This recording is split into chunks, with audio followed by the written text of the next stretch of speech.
अस्सलाम वालेकुम। ये हमारी फर्स्ट लेक्चर का पार्ट 2 है।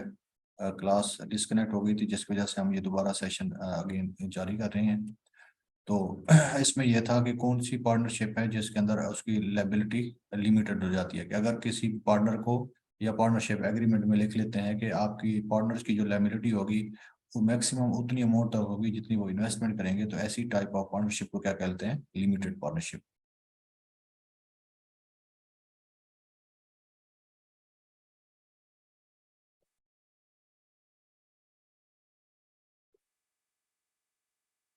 एक क्वेश्चन यह था, on what date did the Karachi stock exchange establish, कि कराची स्टॉक एक्सचेंज किस डेट को इस्टेब्लिश हुई थी? तो ये 18 सितंबर 1947 है, ये याद कर लीजिएगा। ये आपके कॉमर्स से रिलेटेड है तो इसलिए इसको मैंने भी हाईलाइट कर लिया, टिक कर लिया। उसके बाद ये दो तीन क्वेश्चन यहाँ थे कि an increase in stock of ₹250, a decrease in the bank balance of 400 and an increase in creditor amount 1200 results in। तो आपने वो ओवरऑल इसके वर्किंग कैपिटल पर इफेक्ट दे रहा है, a decrease in working capital of 1350, right. अब कैसे होगा 1550? देखें, इंक्रीज इन स्टॉक, स्टॉक आपका क्या होता है? एसेट होता है, करंट एसेट्स। और डिक्रीज इन बैंक बैलेंस, तो ये आपके एसेट में इंक्रीज हो रहा है, ये क्या हो रहा है? डिक्रीज हो रहा है। तो इसका नेट इफेक्ट कितना बड़ा? 150 का, ठीक है। 150 आपके एसेट्स क्या होंगे? डिक्रीज होंगे, इसमें से ये मैनेज करने से decrease. And increase in creditor, तो इन क्रेडिटर ये लायबिलिटी साइड पे जा रहे हैं, तो लायबिलिटी साइड बढ़ रही है 1200 से, और 150 से एसेट्स डिक्लाइन हो रहे हैं। तो ओवरऑल फर्क क्या पड़ेगा? तो ये दोनों को ऐड कर लेंगे तो 1350 का आपके वर्किंग कैपिटल में क्या आएगी? कमी आएगी। वर्किंग कैपिटल का फार्मूला क्या है? Current assets minus current liabilities. Liabilities बढ़ रही हैं तो उसकी वजह से वर्किंग कैपिटल कम होगा, इधर एसेट भी कम हो रहा है तो उसकी वजह से भी वर्किंग कैपिटल क्या होगा? कम होगा। A decrease in provisions of doubtful debts would result in a decrease in net profit। कि आपकी डाउटफुल डेट्स इतनी क्या होती जाएंगी? कम होती जाएंगी। तो आपका जो बैड डेट्स एक्सपेंस है वो क्या होगा? इंक्रीज होगा। तो जब एक्सपेंस इंक्रीज होगा तो आपका नेट प्रॉफिट क्या हो जाता है? डिक्रीज हो जाएगा। The phrase net book value when apply to fix assets means, इसका मकसद क्या होता है? The assets are shown in the balance sheet at their cost less accumulated depreciation, क्योंकि ये अकाउंटिंग प्रिंसिपल है कि जितने भी एसेट्स हैं वो अपनी ओरिजिनल यानी हिस्टोरिकल कॉस्ट के ऊपर शो किए जाएंगे। तो वो कॉस्ट शो करते हैं, साइड पे आपकी अकामुलेटेड डेप्रिसिएशन होती है। उस ब्रिटिश अप्रोच में अकामुलेटेड डेप्रिसिएशन माइनस कर दी जाती है, कॉस्ट माइनस अकामुलेटेड डेप्रिसिएशन। जबकि अमेरिकन अप्रोच के अंदर एसेट्स अपनी ओरिजिनल वैल्यू पे ही रहता है एसेट साइड पे, जबकि उसकी अकामुलेटेड डेप्रिसिएशन लायबिलिटी साइड पे शो की जाती है। So stock is valued using first in first out method. Opening stock was 10 units, 2 each. Purchases were 30 units, 3 each. When issue of 12 units were made, following by issue of 8 units, the value of closing stock will be। तो आपने इसको तरतीब से लिख लेना है, उसके बाद आप बनाएंगे तो फर्स्ट इन फर्स्ट आउट। तो क्लोजिंग स्टॉक कौन सा होगा? जो लास्ट इन वाले होंगे वो आपके पास बचे पड़े होंगे, तो वो उसकी वर्थ आपकी बच जाएगी 60। The expense expression independent opinion is most commonly used in, कहाँ पे यूज की जाती है? ऑडिटिंग के अंदर। ये ओपिनियन, इंडिपेंडेंट ओपिनियन से मुराद ये है कि जो ऑडिटर है वो अपनी ओपिनियन उसकी इंडिपेंडेंट होनी चाहिए, किसी के प्रेशर में या किसी के कहने पे अपनी ओपिनियन बेल्ट ना करे, बल्कि इंडिपेंडेंट हो, वो अपनी मर्जी से जो ओपिनियन देना चाहता है वो दे सकता है। ये बेसिकली जो आपकी क्वालिफाइड रिपोर्ट और अनक्वालिफाइड रिपोर्ट्स जो होती हैं वो उसी के बारे में ये इंडिपेंडेंट ओपिनियन होती है। अब ये सुन लें कि क्वालिफाइड क्या होती है और नॉन क्वालिफाइड क्या होती है। कि अगर वो आपको मतलब उसके अंदर फ्रॉड वगैरह डिटेक्ट कर लेता है तो इसका मतलब वो क्या हुआ? फ्रॉड डिटेक्शन करने में क्वालिफाई कर गया। तो अगर और ये कंपनी के फेवर में नहीं होती। और जो नॉन क्वालिफाई होती है कि इसने अपनी मर्जी से चेकिंग की, हर तरह से टूल्स यूज किए, टेक्निक्स यूज किए, लेकिन इसको कहीं से भी कोई फ्रॉड या कोई चीज़ नहीं मिली, बल्कि हर चीज़ अकॉर्डिंग टू द रूल्स और पॉलिसीज थी। तो इसको अगर ये ओपिनियन देगा तो ये अनक्वालिफाइड कहलाएगा, अनक्वालिफाइड रिपोर्ट कहलाएगा कि इन्होंने जो कोई देखा है अकॉर्डिंग टू द रूल था, कोई फ्रॉड, कोई डिडक्शन, कोई इस तरह का कोई चीज नहीं थी, और ये नॉन क्वालिफाइड जो होती है बिजनेस के लिए फेवरेबल होती है। उसके बाद है जी, an ongoing appraisal of an organisation operation by its own employees who evaluate and monitor the risk management, governance and control practices of the organization is called management by objectives। यानी ऐसी management जिसके अंदर आपकी decision making के अंदर employees मौजूद होते हैं, वो पार्टिसिपेट करते हैं और अपने अपने गोल्स खुद डिसाइड करते हैं, रिस्क लेते हैं और अपने प्रोसेसेस को खुद गवर्न और कंट्रोल करते हैं और अपने गोल्स अचीव करते हैं। तो ऐसी मैनेजमेंट को क्या कहते हैं? Management by objective.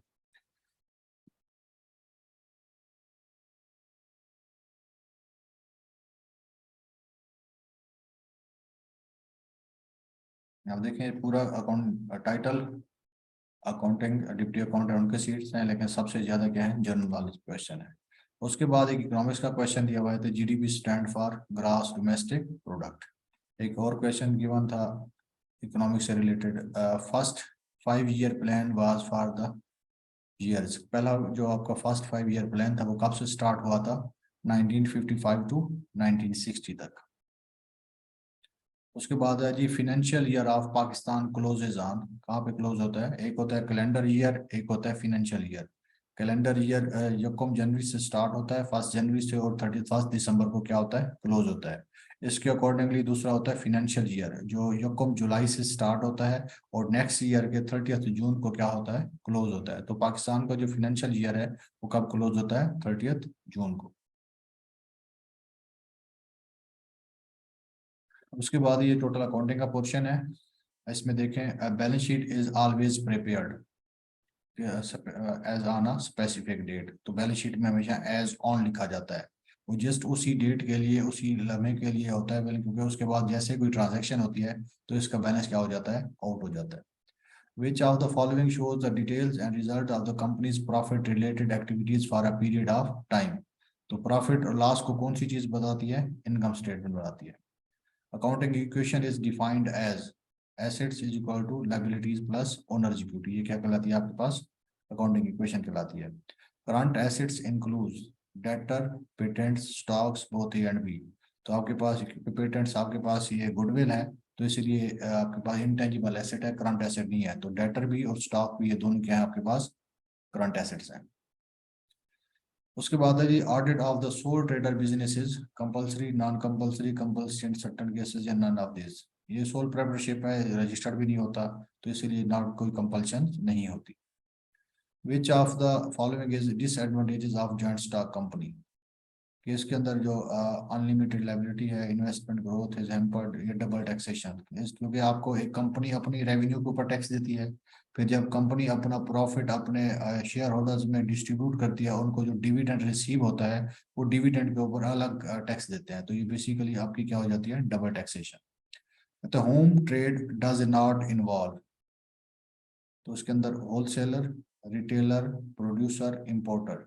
क्योंकि होम ट्रेड के अंदर होम जो सारी activities within a country होनी चाहिए, बाहर से कोई लिंक नहीं होना चाहिए। तो होल रिटेलर, होलसेलर और प्रोड्यूसर ये तीन एक ही मुल्क में हो सकते हैं। तो इंपोर्टर क्या करता है? दूसरे मुल्क से चीजें इंपोर्ट कर सकता है, तो इसलिए होम ट्रेड में ये इंक्लूड नहीं होगा।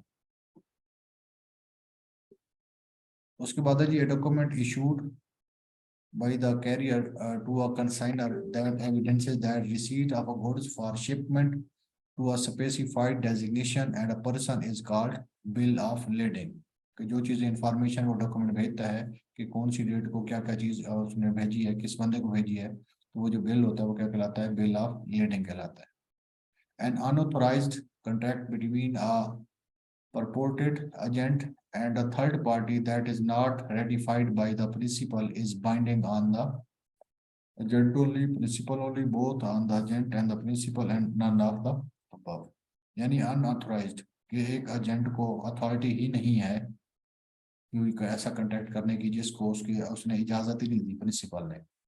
और बाज़ का जो एजेंट प्रिंसिपल होते हैं वो अपने जितनी भी उसकी पार्टीज होती हैं इनको लेटर इशू करते हैं कि ये मेरा एजेंट है, या अपने एजेंट को लेटर इशू करती है जिसमें मेंशन होता है कि इस नेचर के कॉन्ट्रैक्ट आप कर सकते हैं, इस नेचर के कॉन्ट्रैक्ट आप नहीं कर सकते। जिससे उसको मना किया होता है, अगर वो इस तरह का खुद कर देता है तो उस सूरत में इनके अंदर किसके ऊपर जो जिसको कोई रेटिफाई नहीं करता, ना एजेंट करता है ना प्रिंसिपल करता है, तो उस सूरत में कोई भी जिम्मेदार नहीं होगा। The liability of a partnership may include the amount owed to partner for their capital contribution, loans to the partner, amount that a partner may owe to another partners. तो इसमें ए और बी जो दोनों हैं ये इसकी क्या हो सकती है, लायबिलिटीज में इंक्लूड हो सकती है. The maximum number of partners, ये दोबारा थर्ड टाइम आया हुआ है ये क्वेश्चन. कितने होते हैं? 20. Which one is the example of personal account? तो आउटस्टैंडिंग इंटरेस्ट अकाउंट जो है वो आपका क्या है? पर्सनल अकाउंट है. उसके बाद loss of goods by fire should be credited to. अगर आपके पास गुड्स पड़ी थी, उनको आग लग गई, तो आप किस चीज को क्रेडिट करेंगे? परचेज अकाउंट को. लॉस को डेबिट करेंगे, परचेज अकाउंट को क्रेडिट करेंगे. जैसे आप ड्राइंग करते थे तो अगर वो कैश ले जाता है तो drawing account debit cash credit. अगर वो कोई गुड्स ले जाता है ओनर तो फिर drawing account debit purchase account credit करते हैं. तो इसी तरह आप क्रेडिट किसको करेंगे? परचेजेस को. इन द अकाउंटिंग साइकिल, इसमें करेक्शन करनी है कि closing entries are made before the adjusting entries. उसके बाद adjusting entries are made before the financial statements are made. Books are close before making financial statements.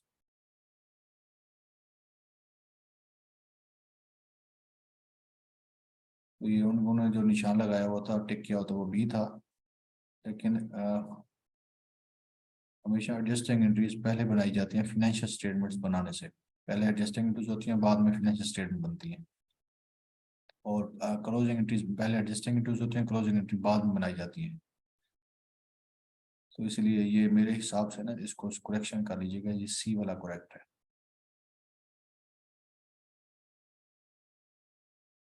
For preparing balance sheet, prepaid expense are shown as asset होता है. Prepaid ये second time ये MCQ आ रहा है. तो balance sheet के अंदर जो आपके पास प्रीपेड एक्सपेंस है वो एसेट होते हैं. The purpose of double entry book keeping is to apply the dual aspects concept. कि हर एंट्री क्या होगी, उसके अंदर दो एक्सपेक्ट होंगे, एक डेबिट होगा तो एक क्रेडिट होगा. A petty cash book records all petty cash receipts, petty cash transaction receipts and customers, और all petty cash expenses. तो basically petty cash expenses note किए जाते हैं. आपको receipts तो एक टाइम ही होती है, मंथ के स्टार्ट में मिल जाती है. बाकी आपने सारे क्या करने होते हैं? एक्सपेंस नोट करने होते हैं. उसके बाद उसका बैलेंस निकाल लेते हैं. सो करंट रेशियो फार्मूला क्या है? Current assets divided by current liabilities. Cost of sale is equal to opening stock minus closing stock plus purchases minus return out. तो यह क्या आ जाती है? Opening stock. Cost of goods sold जिसको हम बोलते हैं. बेसिकली आपके पास जो ट्रेडिंग अकाउंट की डेबिट साइड पे जितने अमाउंट लिखे होते हैं उसमें से जस्ट एक क्लोजिंग स्टॉक जो राइट साइड पे आ रहा था वो माइनस कर ले, तो वो सारा बाकी सारा क्या कहलाता है? कॉस्ट ऑफ गुड्स सोल्ड कहलाता है.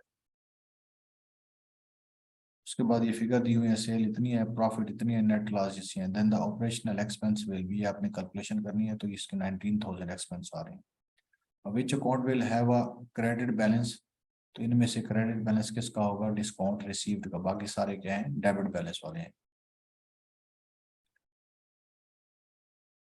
ये भी कैलकुलेशन है. On 1 January 2010 A companies provisions for doubtful debts account was 500. On 31st December debtors were 20,000. The provision is to be maintained at 2% of the debtors. What adjustment to the provisions of doubtful debts account is needed?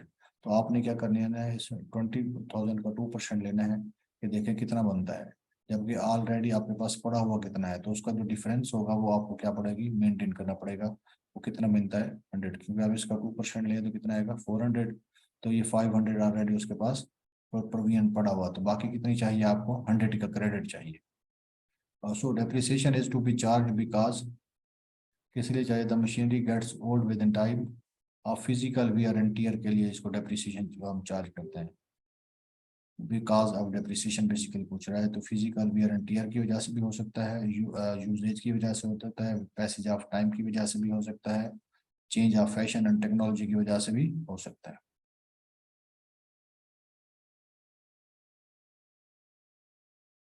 The cash book of a company is showing a credit balance of 1,500. Unpresented checks are amounting to 2000 and uncredited checks are 450. The balance as per bank statement will be. तो आपने bank reconciliation के हिसाब से बनाना है। तो 1500 आपके पास credit balance है, तो इसमें क्रेडिट वाला क्या कर दें, ऐड कर दें। तो कितना बनता है क्रेडिट वाला, अनक्रेडिट चेक्स, क्योंकि अनफेवरेबल बैलेंस है तो इसमें ऐड हो जाएगा, कितना बन जाएगा 1950। जब आपके पास अनप्रेजेंटेड चेक्स ये डेबिट होते हैं तो कितने बन जाएंगे 50। तो इनका डिफरेंस जो आ जाएगा वो कितना आ जाएगा 50 क्रेडिट, क्योंकि एक का बैलेंस दूसरे का, एक का डेबिट होता है तो दूसरे का क्रेडिट शो होता है, एक का फेवरेबल होता है दूसरे का अनफेवरेबल शो करते हैं, तो इसलिए ये 50 क्रेडिट बैलेंस आ जाएगा। उसके बाद है सब्सक्रिप्शन रिसीव्ड इन एडवांस। आप किसी से एडवांस में पैसे ले लेते हैं तो वो आपका क्या बन जाते हैं, सब्सक्रिप्शन रिसीव्ड इन एडवांस, तो ये आपकी लायबिलिटी होती है, एसेट नहीं होता। ठीक है, प्रीपेड एक्सपेंस होते हैं, वो एसेट होते हैं। जो आप किसी इनकम इन एडवांस रिसीव कर लेते हैं तो वो आपकी लायबिलिटी बन जाती है, तो इसको भी करेक्ट कर लीजिएगा। ये जो गोल सर्कल लगाए हुए हैं ये बुक के आंसर के मुताबिक लगाए हुए हैं, तो ये गलत है, तो इसमें ये क्या बनेगी, लायबिलिटी बनेगी आपकी। Fixed cost are those which are constant per unit of output, तो उसको क्या कहती हैं, यानी ऐसी कास्ट जिसका प्रोडक्शन के साथ कोई लिंक ना हो, चाहे प्रोडक्शन इंक्रीज हो, डिक्रीज हो या जीरो हो, वो सेम रहे तो वो क्या कहलाती है, फिक्स कास्ट कहलाती है। उसके बाद है जी प्राइम कास्ट क्या है, ये पहले बता चुका हूँ, direct material cost plus direct labour hours, तो ये क्या कहलाती है prime cost. When prices are rising over time, which of the following inventory costing method is used? FIFO। जिस जहाँ पे प्राइसेस कांस्टेंट हों वहाँ पे लाइफो यूज किया जाता है, और जहाँ पे प्राइसेस फ्रीक्वेंटली चेंज हो रही हूँ या बढ़ रही हूँ तो उस सूरत में FIFO इन्वेंट्री मेथड यूज किया जाता है। If applied FOH cost is less than the actual FOH cost, then ये एक्चुअल FOH, फिर होता है बजटेड FOH, फिर होता है अप्लाइड FOH। अब ये किसका शो कर रहा है, अप्लाइड और एक्चुअल का, तो इसमें ओवर एंड अवर आपको ओवर एंड अंडर देखना होता है। तो इसमें देख लें, बेसिकली अप्लाइड अगर ज़्यादा है एक्चुअल कम है तो फिर ये फेवरेबल में आता है, लेकिन अगर आपका एक्चुअल एक्सपेंस बढ़ जाता है और अप्लाइड कम हो जाता है तो ये आपका क्या कहलाता है, अनफेवरेबल कहलाता है। तो इसी हिसाब से FOH applied is less than the actual FOH।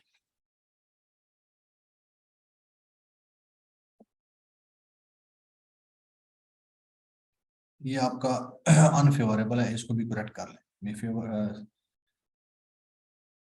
ये बेसिकली ये वेरिएंस नहीं है, इसको जो वो यूज कर रहा है ये basically over and under FOH applied के नाम से ये कैलकुलेट होता है। ठीक है, ओवर एंड अंडर के नाम से। अगर वेरिएंस पूछता है तो ये अनफेवरेबल है।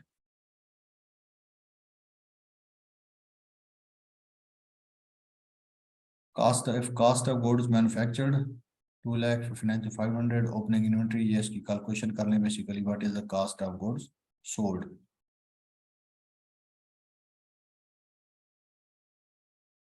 Opening finish goods plus unit produced minus ending inventory, तो ये बाकी जो आ जाएगी वो आपके पास कॉस्ट ऑफ गुड्स सोल्ड आ जाएगी। नेक्स्ट है जी, the industries that would use process costing include all of the following except. Petroleum process costing है, कंटिन्यूस प्रोसेस है, फूड भी कंटिन्यूस प्रोसेस है, शुगर भी कंटिन्यूस प्रोसेस है। हॉस्पिटैलिटी ये बेसिकली आपके पास क्या है, अकॉर्डिंग टू द मतलब पेशेंट सी ने या आपके क्लाइंट्स के मुताबिक होती है, आप उसी हिसाब से चार्ज करेंगे। तो इसलिए इस तरह की जो इंडस्ट्री होगी वो क्या कहलाएगी, जॉब ऑर्डर कास्टिंग बेस्ड होगी। तो इन बाकी तीनों प्रोसेस कास्टिंग वाले हैं, ये जॉब ऑर्डर कास्टिंग बेस्ड है। Typical factory overhead cost is, कि जो फैक्ट्री ओवरहेड का कास्ट होता है जो डिफरेंट पर्सपेक्टिव में यूज होता है तो उसको क्या करते हैं, हम डिस्ट्रीब्यूट कर देते हैं डिफरेंट सेगमेंट्स के ऊपर, जिसको हम डिपार्टमेंटलाइजेशन भी कास्ट अकाउंट में पढ़ाते हैं कि सर्विसेज को प्रोड्यूसन में आपस में क्या करते हैं, FOH की कास्ट डिस्ट्रीब्यूट हो जाती है। Which of the following statement is not true about continuous audit?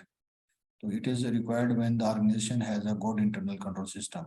Continuous audit वहाँ पे यूज किया जाता है जहाँ पे इंटरनल कंट्रोल सिस्टम वीक हो और ज़्यादा से ज़्यादा मिस्टेक्स हों या कंपनीज पॉलिसीज फॉलो ना होती हों या फ्रॉड्स के चांसेस क्या हों बहुत ज़्यादा हों, वहाँ पे कंटिन्यूस ऑडिट कंडक्ट किया जाता है। और जहाँ पे internal control internal check system बहुत स्ट्रांग होता है, वहाँ पे कंटिन्यूस ऑडिट नहीं होता, वह इंटीरियम ऑडिट हो सकता है या फाइनल ऑडिट एनुअल ऑडिट होता है।